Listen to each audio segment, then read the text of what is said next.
계속해서 민주당 상황 알아보겠습니다. 이 지금 돈봉투 의혹 사건의 핵심 인물이죠. 강래구 한국수자원공사 상임감사위원이 오늘 영장 실질심사를 받기 위해서 법원에 나왔는데 의미심장한 얘기를 했습니다. 전 대표도 알고 있었나요? 송영길 전 대표도 돈봉투 전달하신 거 알고 있었을까요? 누구 지시 받아서 마련하신 거예요? 녹취록 공개됐는데 할 말 없으실까요? 녹취록에서 송영길 전 대표가 한 말씀만 부탁드립니다. 언젠가는 말할 날이 있겠죠.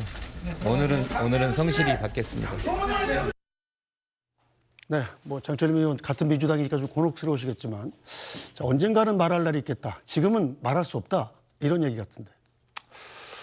말씀하신 대로 곤혹스럽습니다. 또 민주당의 일원으로서 마음이 너무 무겁고 굉장히 반성하는 마음도 많이 들고요.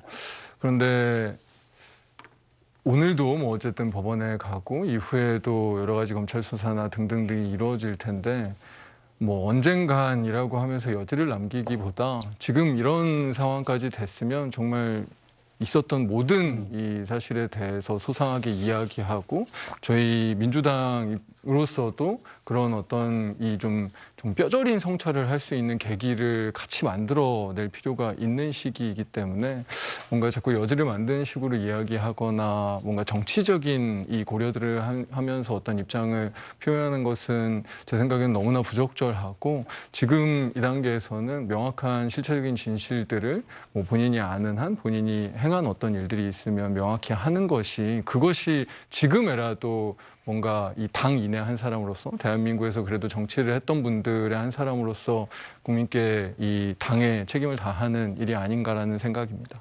네, 장동혁 의원께서는 어떻게 들으셨어요? 언젠가 말할 날이 있겠죠? 정말 많은 의미가 함축되어 있는 게 아닌가. 저는 뭐 지금은 말할 수 없다는 것보다는 말할 기회가 있을 것이다라고 하는 게 저는 무게를 두고 있고요. 언젠가는 말할 기회가 있을 것이다라고 하는 것은 지금 사실 송영길 전 대표는 송영길 대표가 직접 관여한 정황들도 있는데 개인 일탈에 불과하다라고 꼬리 자르고 있고 사실 윤관석, 이성만 현역 위원들에 대해서는 지금 당에서 어떤 조치도 하지 않고 있고 프랑스에 있는 분은 오라고 하면서도 사실 관여되어 있다라고 거의 지금 지목되고 있는 지금 현역 의원들에 대해서는 그 어떤 조치도 하지 않고 있고 그런데 지금 현역이 아닌 지금 이분만 지금 구속영장이 청구되어 있는 상황.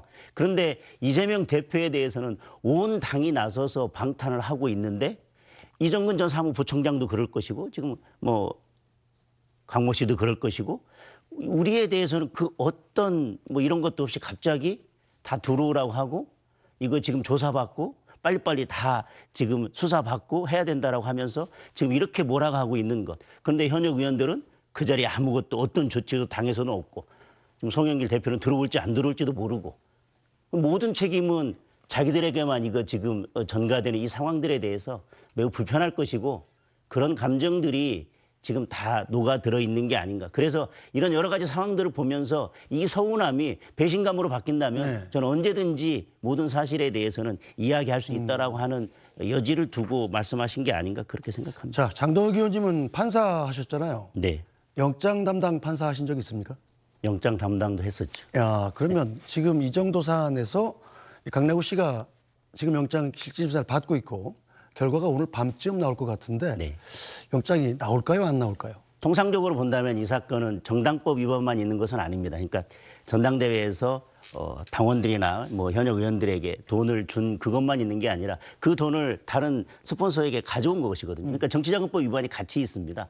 그런데 금액이 지금 예를 들면 8천여만 원이라고 한다면 벌써 이 금액만 보더라도 정치자금법 위반에 대해서 이 정도의 사안에 대해서는 대부분 구속영장을 발부했었습니다. 거기에 또 그 정치자금을 가져다가 전당대회에서 돈을 살포하기까지도 했기 때문에 그 죄질이나 범죄의 중대성으로만 본다면 저는 구속영장이 발부될 가능성이 높다. 다만 법원으로서는 영장 발부에 있어서 도주 우려나 증거인멸 우려, 그러니까 증거가 어느 정도 확보되어 있는지 그리고 지금 심사를 받고 있는 피의자가 이 사건에 대해서 부인하고 있는지 아니면 모두 다 인정을 해서 사실상 이제 증거인멸은 우려는 없는지 이런 점들을 같이 고려할 것이기 때문에 현재로서 뭐 속단하기는 어려울 것 같습니다. 자, 강래구 씨가 만약에 구속이 된다면 그리고 지금 현재 그 이정근 사무부총장은 구속 수감 중 아닙니까? 이 두 사람의 입에서 어떤 얘기가 나오느냐에 따라서 민주당 현역 의원들이 줄줄이 소환될 가능성도 사실은 있는 거잖아요.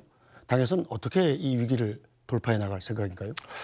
뭐 당에서 지금 어떻게 대응을 하겠다라고 구체적인 어떤 행위를 하겠다라고 모아지는 것들은 없지만 그래도 공감하고 있는 것들은 이번에 이 상황에 있어서만큼은 우리 모두가 정말로 진실된 태도로 정말 모든 것을 이 국민들께서 의혹이 남지 않도록 우리가 할 수 있는 것들은 다 해야 된다라는 그런 생각에는 뭔가 좀 이렇게 공감대가 있습니다. 아까 우리 현역 의원들에 대한 어떤 조치도 없다라는 말씀을 하셨는데 그런 부분들에 대해서는 뭐 송영길 대표가 또 이번 주 토요일에 뭐 기자회견 비슷한 것들을 한다고 해서 좀 이게 일이 늘어지고 있기는 하지만 현역 의원들이든 송영길 대표든 분명히 책임 있는 어떤 행동이나 당에서 조치들을 해야 되는 게 분명하다라는 생각을 가지고 있고요.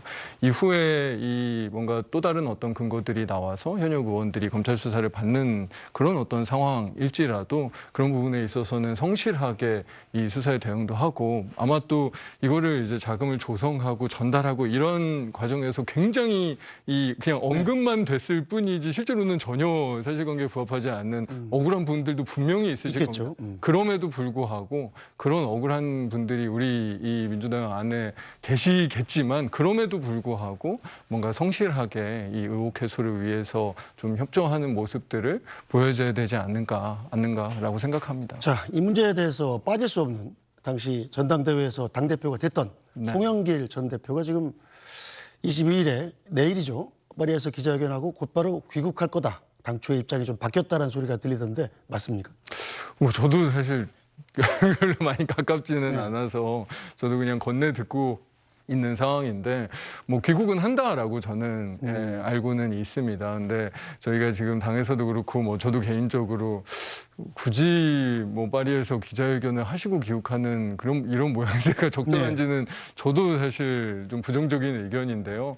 일단은 빨리 귀국을 하셔서 뭔가 진솔하게 이 국민들께 사죄드릴 부분들에 대해서는 사죄를 드리시고 저희가 이후에 여러 가지 실체적 진실이 드러나는 과정에서도 본인의 역할을 다 하시고 그런 어떤 앞으로 정치적인 미래에서도 책임 있는 말씀들을 해주시는 게 맞는 게 아닌가. 라는 생각을 갖고 있다. 네, 송영길 전 대표 지금까지는 자신이 관련 없다는 입장인데 계속 공개되는 녹취 파일에서 보면 그렇지 않을 수도 있다 이런 정황들이 드러나고 있죠. 듣고 가겠습니다. 영길이 형한테 내가 조금 그 성만이 형이 준비해 준 걸 가지고 인사를 했습니다. 내가 그때 잘했네, 잘했어 막 그러더라고. 우리는 왜 저번에 왔을 때 강 감사님께서 뭐 이렇게 신나게 주셨잖아. 그러면 이제 우리는 뭐 그게 됐으니까 그냥 이제 뭐 더 안 해도 되는 건가? 아니 영길이 형한테 이제 좀 물어보고 아직도 20일 정도가 남아 있는 거 아니에요. 그러니까 뭐 막판에 스피치 낼 때 한 번씩 더 해갖고. 영길이 형이 그 뭐 어디서 이제 구했는지 그런 건 모르겠지만 내용은 모르고 많이 처리를 많이 했더라고. 그래서 많이 처리한 거하고 여기 그 우리 그 조직본부하고는 상관이 없는 거 아닐까? 상관이 있는 거야? 상관이 있지. 어차피 같이 일하는 사람들 다 자기가 다니면서 조금 준 거니까. 어차피 그 돈이 그 돈인데 뭐.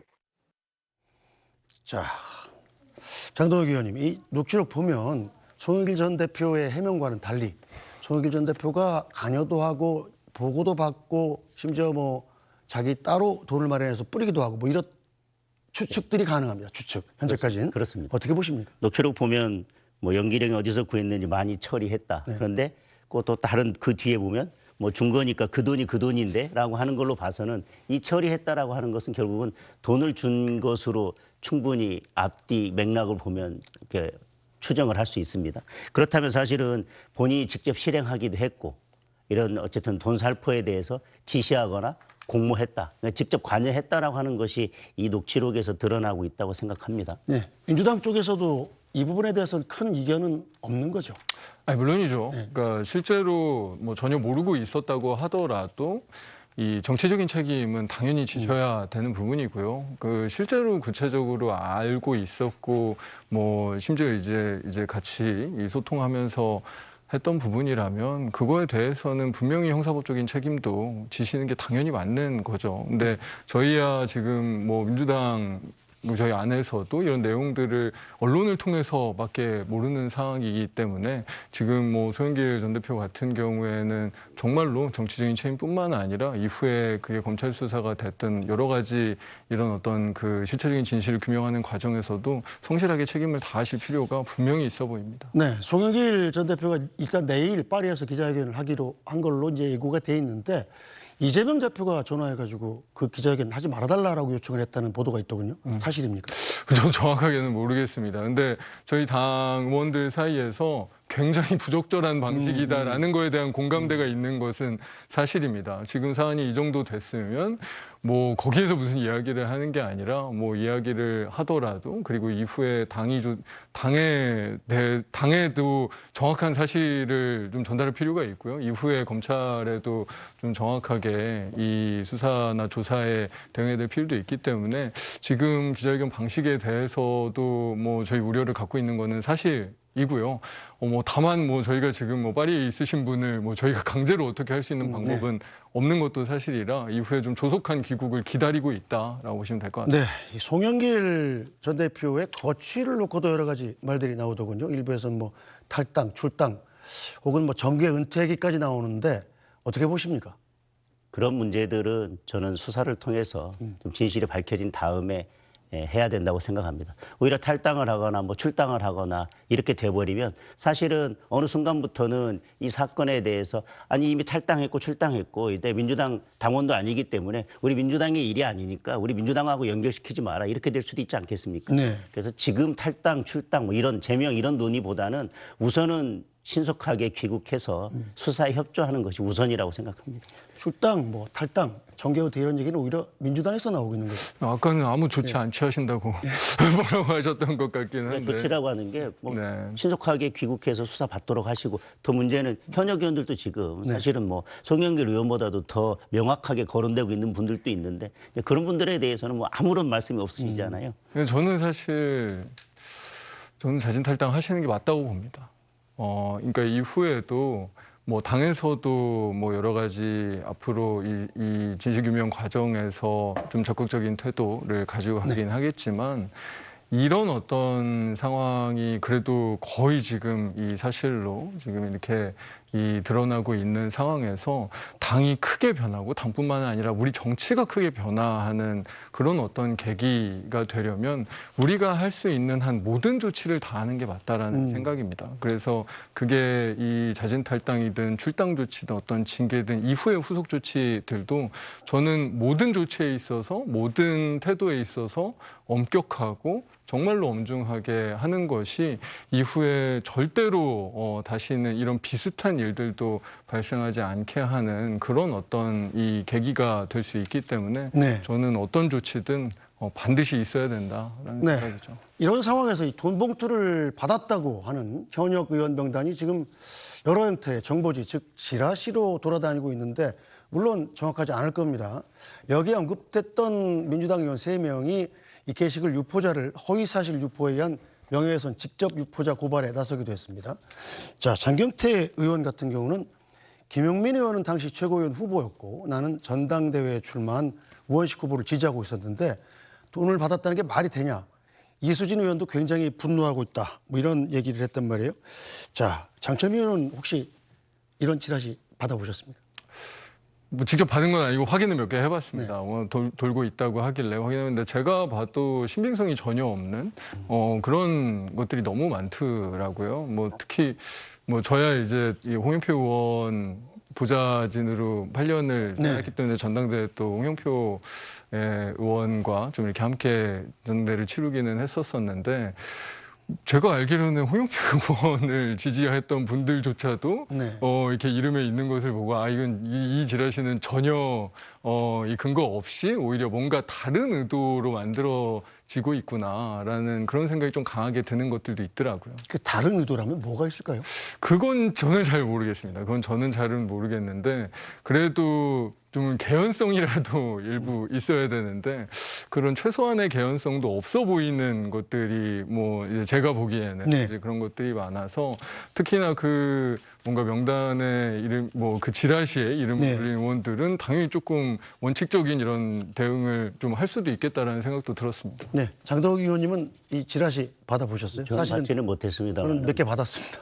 그래서 오늘 뭐 기사에도 나왔던데 이제 사실은 뭐 거의 A4 용지 몇 장에 이제 명단까지 쭉 오늘 언급이 되고 있는 상황이기 때문에 수사를 통해서 진실이 밝혀질 것입니다. 그리고 이게 매우 중대한 사안이긴 하지만 그리고 상대당의 일이긴 하지만 수사에 의해서 어떤 것이 밝혀지기도 전에 타인의 명예를 그리고 또 현역 의원들의 명예를 심각하게 훼손할 수 있고 또 그분들의 어쨌든 정치적 생명을 좌우할 수도 있는 그런 문제에 관해서 이렇게 확인되지 않은 단계에서 지라시가 이렇게 무분별하게 유포되는 거에 대해서는 저도 우려를 가지고 있습니다. 네, 사실 뭐 이렇게 이수진 의원처럼 이 선제적으로 자기가 무고하다 이런 거를 밝히는 것도 좋은 방법이 될 것 같긴 합니다. 뭐 이후에도 네. 사실 이런 것들이 뭔가 다른 이제 의도를 가지고 또 특히나 지금은 저희 민주당 의원들 입장에서는 굉장히 취약해져 있는 상황이기 때문에 이런 일들이 계속 이제 확산되고 더 커지면 네. 훨씬 더 이제 어려운 상황에 처할 수도 있기 때문에 이런 몇 분들이라도 원칙적인 태도를 취하고 법적 조치를 취하는 것도 좀 필요한 일이라는 생각도 들더라고요. 네, 뭐 어쨌든 다른 분들은 뭐 지라시에 근거 없이 오르는 경우가 있습니다만 지금 윤관석 의원하고 이성만 의원 같은 경우는 사실 혐의가 드러난 셈이잖아요. 네. 당에서는 어떤 조치가 없나요? 뭐 아까도 말씀드렸지만 저는 분명한 조치가 있어야 된다고 생각하는 이 의원 중에 한 명이고요. 그런데 일단은 지금 뭐 송 대표의 귀국 문제 등등에 대해서 지금 굉장히 주목이 되어 있는 상황이라서 송 대표 귀국을 할지 안 할지는 정확하게는 모르겠으나 그 이후에 조금 이 조치들이 분명히 필요하다. 특히나 뭐 받았다고 그냥 지라시에 언급되는 분들과 네. 실제로 이렇게 적극적인 역할을 했었던 분들은 조금 분리해서 일단은 당에서 명확하게 할 수 있는 조치들은 해야 된다라는 뭐 개인 의견이긴 하지만 그런 의견을 가지고 있습니다. 어쨌든 민주당 내부에서도 지도부가 단호하게 대처하는 게 굉장히 중요할 텐데 자, 이재명 대표의 사법 리스크 때문에 단호하게 대처하지 못한다. 뭐 이런 의견들도 있는 것 같아요. 제가 그 말씀을 드리려고 했는데요. 사실 이제 비판은 왜 지금 거의 사실 혐의가 드러나고 있는 현역 의원들에 대해서 어떠한 조치도 하지 않고 뭐 프랑스에 있는 송영길 전 대표만 들어오라고 하느냐라고 하는 비판들이 있는데 사실 이재명 대표 스스로는 지금 여러 사건으로 기소가 되어 있습니다. 기소가 되어 있는데 어떠한 당으로부터 제재나 아니면 징계나 이런 것들도 받지 않았고 사실 당대표직도 지금 유지하고 있습니다. 그런 마당에 아직 기소도 되지 않았고 수사에서 피의자로 조사도 받지 않은 현역 의원들에 대해서 당에서 어떤 입장을 취하기는 어려울 것입니다. 따라서 이것이 이상민 더불어민주당 의원 같은 경우는 당 간판을 내릴 매우 지금 심각한 사건이다라고 이야기를 했으면 이런 문제를 좀 깔끔하게 그리고 선제적으로 처리해 나가기 위해서는 이재명 대표가 당대표직에서 내려오고 본인의 사법 리스크는 본인이 감당하는 것이 이런 문제를 처리하는 데 있어서 깔끔하게 처리할 수 있을 텐데 그런 것들 발목 잡고 있는 게 아닌가 또 그런 측면도 있다고 생각을 합니다. 네, 이번 사태를 민주당 내부에서도 상당히 심각하게 보고 있는 건 맞는 것 같습니다. 자, 이소영 민주당 의원 같은 경우는 자, 돈봉투 사건 처리에 민주당 정치적 명운이 걸렸다. 또 조국 성비위 사건에 이어서 세 번째 신뢰 상실의 위기인데 엉터리로 대응하면 당 간판을 내릴 각오를 해야 된다. 자, 돈봉투 의혹 명단이 지금 근거가 없기 때문에 민주당 의원 169명 전수조사가 필요하다 이런 얘기를 했단 말이에요. 자, 장 의원도 동의하시나요? 필요하다면 할 수 있다고 봅니다. 실제로 저희가 어떻게 보면 과할 만큼의 조치들을 취하고 뭔가 조금은 억울하지만 가혹할 만큼의 조치를 취하면서 실제로 이 우리 당이 우리 정치가 앞으로 절대로 이런 종류의 잘못된 행태들이 재발되지 않도록 하는 노력이 지금 뭐 저희 당 구성원들한테는 어떻게 보면 최소한 국민들께 할 수 있는 도리이기 때문에 그 도리를 명확하게 좀 다하면서 이 문제에 있어서는 대응을 해줘야 그래야 국민들께서도 새로운 어떤 이 기대와 신뢰를 보내주실 수도 있기 때문에 이 문제에 있어서만큼은 정말로 조금의 여지도 없이 저희가 할 수 있는 일들은 다 해야 된다는 생각입니다. 네, 자 오늘 나온 여론조사 결과도 하나 보고 가겠습니다. 한국갤럽 조사인데요. 지난 18일부터 20일까지 사흘간 조사한 결과 윤 대통령의 국정수행 긍정평가가 4%포인트 올랐습니다. 한 주 만에 30%대로 반등을 했고요. 자, 부정평가는 역시 5%포인트 하락해서 60%를 기록했습니다. 이 자세한 결과는 한국갤럽 홈페이지 또 중앙선거여론조사심의위원회 홈페이지를 참고하시면 됩니다. 두 분 의원께 이거 먼저 짚고 가죠. 윤석열 대통령의 지지율이 4% 상당히 의미 있는 숫자로 올랐는데 어떻게 해석을 하시나요? 이번 방미에 대한 기대감이 반영됐다고 보여집니다. 그리고 더불어민주당의 이제 지지율이 4% 하락했는데 저희는 이제 1% 상승하고요. 지금 더불어민주당의 당내 이런 여러 문제들이 또 반사적으로 지지율 상승에도 영향을 미쳤다고 생각을 하고, 다만 저희가 좀 뼈아프게 생각하는 것은 더불어민주당이 이런 당내 여러 문제로 인해서 4%가 하락했는데 저희는 그만큼 상승하지 못하고 1%밖에 상승하지 못했다는 점들이 저희가 여당으로서 국민들에게 그만큼 정책으로나 아니면 민생 해결 이런 문제에 있어서 좀 제대로 다가가지 못하고 있다라고 하는 반성을 할 지점이라고 생각합니다. 네, 정당 지지도 결과 조금 전 말씀하셨습니다만 자세히 한번 보고 가겠습니다. 자, 국민의힘과 더불어민주당 지지율이 32%로 동률을 기록했는데요. 전당대회 돈봉투 의혹에 휩싸인 민주당 전주 조사 대비해 정당 지지율이 4%포인트가 떨어졌습니다. 이런 가운데 지지하는 정당이 없는 무당층 비율이 지금 31%로 나타났는데요. 올해 한국갤럽 여론조사 중에 가장 많았습니다. 자, 장철민 의원은 어떻게 보십니까? 지금 역시 돈봉투 의혹 사건이 민주당 지지율에 영향을 미쳤다. 당연하죠. 네. 어떻게 당연합니다. 보시는 거죠? 그러니까 국민들께서 정말 많이 실망하셨을 게 너무 당연하고 그런 부분에 대해서는 정말 드릴 말씀이 없다라고 생각할 정도로 어떻게 보면 4% 떨어진 게 다행이다라는 그런 생각이 들 정도로 저희 당 내부에서도 심각한 사안으로 보고 있기 때문에요. 그럼에도 불구하고 저희가 이 문제를 극복해 나가고 다시 신뢰를 회복하는 어떤 노력들을 해나가는 게 우리가 할 수 있는 최소한의 이 도리이고 앞으로의 책임이다라는 생각을 갖고 있고요. 아까 장도영 의원님 말씀하신 대로 저희가 요즘의 지지율 같은 경우에는 특히나 반사효과 이가 굉장히 크게 나타나는 이 윤석열 대통령과 이 국민의힘 내부 문제가 불거지면 저희 당 지지율이 오르고 저희가 문제를 겪으면 윤석열 대통령과 국민의힘이 반사효과를 누리는 이런 방식이 지금 계속 지속되고 있는데 이 문제에 대해서는 정말로 정치권 공이 큰 반성을 해야 되는 부분이 있다라고 저도 생각합니다. 네, 장덕 의원님은 좀 전에 말씀하셨습니다만 지금 민주당이 4%가 떨어졌는데 그걸 국민의힘이 온전히 흡수하지 못하고 3%가 무당층으로 갔단 말이에요. 네. 좀 방에서 어떤 점을 반성해야 된다고 생각하시나요? 정부 여당은 결국은 정책으로서 네. 민생을 해결하는 것이 가장 주된 역할입니다. 그런 역할에 있어서 국민들이 체감할 수 있도록 하지 못했다라고 하는 반성을 하고 있고요. 사실 총선 직전에는 무당층이 늘어나는 경향성을 늘 보여왔습니다. 네. 그런데 그건 경향성을 말할 것이 아니라 국회가 그만큼 총선을 앞두고서는 민생을 해결하는 데 집중하기보다는 오히려 표를 의식하거나 서로 당내 분란에 휩싸여서 정쟁에 휩싸였던 경우들이 더 많았었다. 오히려 그런 경향 때문에 총선 직전에는 늘 무당층이 늘어났던 게 아닌가 싶은 생각이 듭니다. 사실 지금 전세 사기 문제가 사회적 문제로 네. 크게 대두되고 있는데 좀 안타까운 것은 사실 야당에서 어제 쌍특검을 처리하겠다고 이야기를 했고 또 어제 이태원 참사에 대한 특별법을 발의를 했습니다.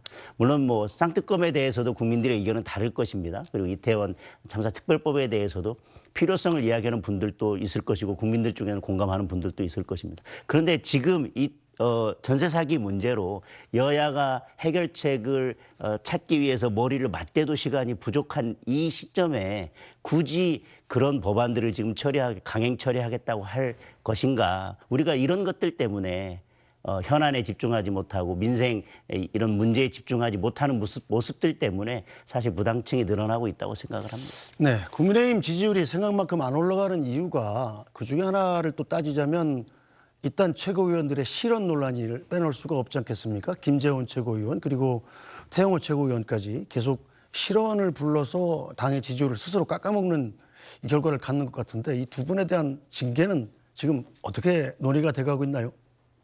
징계 이제 위원회 위원장을 네.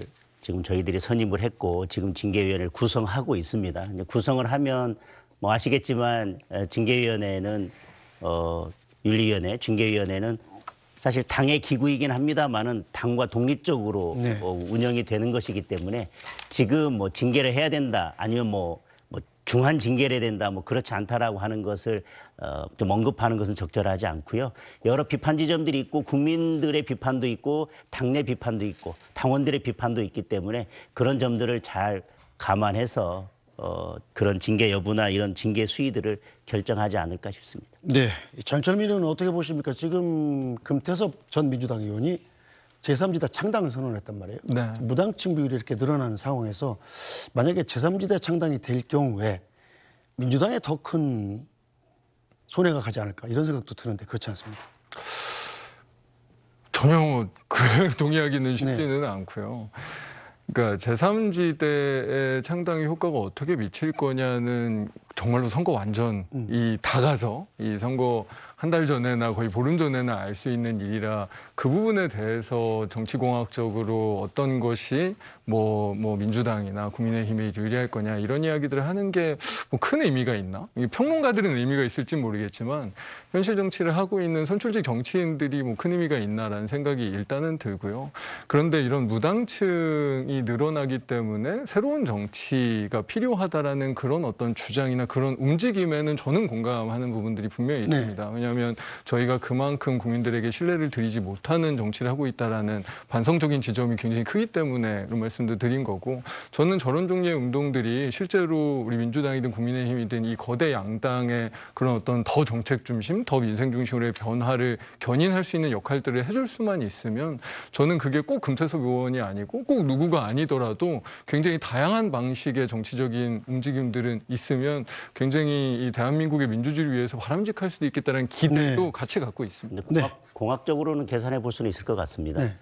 어쨌든 총선 앞두고 무당층이 늘어날 때 늘 제3지대론 뭐 아니면 제3당 그렇죠. 창당에 대한 이야기가 있었는데 지금 여야가 뭐 제대로 역할을 해내지 못하고 극한 대립을 계속한다면 제3당이 창당이 되고 어느 정도 성공을 거둘 수도 있다고 생각합니다. 그러면 결국은 제3당이 흡수해가는 것은 이런 무당층이나 중도층일 텐데 지금 대한민국의 정치 지형으로 놓고 보면 무당층이나 중도층이 가장 많은 것은 수도권 지역이기 때문에 지금 수도권 지역에서 의석을 뭐 거의 대부분 확보하고 있는 민주당에게 공학적으로는 불리할 수도 있다. 그런 견해는 있을 수 있다고는 생각합니다. 네, 뭐 제3지대 창당 움직임 좀 살펴봐야 될 문제일 것 같습니다.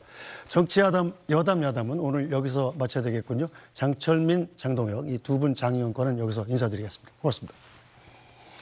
뉴스 브리핑은 정확히 60초 뒤에 다시 돌아오겠습니다.